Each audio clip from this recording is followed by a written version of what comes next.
கலன் 2025ல தமிழ்ல தியேட்டர்ல வெளிவந்த ஒரு action crime thriller movie. Veeramurugan இந்த படத்தை டைரக்ட் பண்ணியிருக்காங்க. அப்புக்குட்டி, தீபா சங்கர், சம்பத்ராம் மற்றும் பலர் இந்த படத்தை நடிச்சிருக்காங்க. இப்போ இந்த படத்துடைய கதையை பார்த்துடலாம்.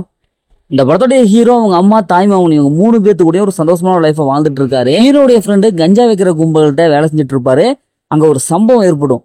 இந்த சம்பவத்துக்காக தன்னுடைய நண்பனுக்காக ஹீரோ அந்த கஞ்சா கும்பலை தட்டி கேட்பாரு.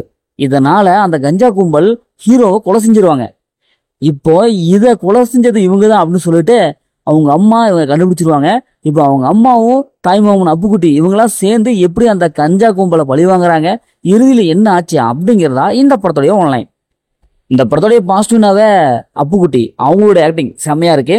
ஏன்னா தன்னுடைய அக்கா பையனை எப்படியாவது கொண்டவங்களை பழி வாங்கணும் அப்படின்னு சொல்லிட்டு அந்த ஆக்ஷன் சீக்வன்சி செம்மையா வந்திருக்கு. இதே மாதிரி தீபா அவங்களுடைய ஆக்ஷன் நல்லா இருக்கு. படத்துல போலீஸ்காரர் அப்படின்ட்டு படத்தை நடிச்சு எல்லாமே சூப்பரான ஒரு பர்ஃபார்மன்ஸை கொடுத்துருக்காங்க. தன்னுடைய பையனை கொன்னவங்களை எப்படியாவது பழி வாங்கணும் அப்படின்னு சொல்லிட்டு பழிக்கு பழி வாங்குற கதையா இருக்கு. கஞ்சானால என்னவெல்லாம் பிரச்சனை ஏற்படும், அதனால என்னவெல்லாம் தீமை இருக்குது அப்படிங்கிற ஒரு நல்ல கருத்துக்களை டைரக்டர் இந்த படத்துல சொல்லியிருக்காரு. இந்த படத்துடைய பிஜிஎம் சினிமாட்டோகிராஃபி ஓரளவுக்கு பாக்குற மாதிரி இருக்கு. இந்த படத்துடைய மைனஸ்னாவே இந்த படத்துல அடுத்தது என்ன நடக்கும் அப்படிங்கிறத ஈஸியா நம்ம கெஸ் பண்ணிடலாம். இந்த படத்துடைய கதை டக்குன்னு உள்ள போயிடுறாங்க. ஆனா எந்த விதமான ட்விஸ்ட் அண்ட் டர்னிங்கே இல்ல. கிளைமேக்ஸ் இப்படிதான்ப்பா இருக்கும் அப்படின்னு சொல்லிட்டு ஈஸியா கெஸ் பண்ற சீன்ஸ் தான் இருக்கு. சீன்ஸ் எல்லாம் லேசியா இருக்கு.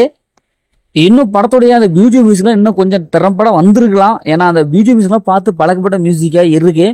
முதல்ல படம் செகண்ட் ஹாஃப்ல இருந்து கடைசி வரைக்கும் அந்த ஸ்கிரீன் பிளே பார்த்து பழக்கப்பட அதே சீன்ஸ் தான் ப்ரிடிக்டபிளா இருக்கு. நிறைய சீன்ஸ் எல்லாமே பார்த்து பழக்கப்பட்டதா இருக்கு. இந்த படத்தை ஃபேமிலி பார்க்கலாம், கண்டிப்பா ஃபேமிலி பார்க்கலாம். படத்தில் அந்த மாதிரி சீன்ஸ் எதுவுமே இல்லை. முதல்ல இந்த படம் எப்படி சூப்பரா இருக்கும், சுமாரா இருக்கானா இந்த படம் ஒரு ஒன் டைம் வச்சு தான் நாங்களும் சொல்றேன்.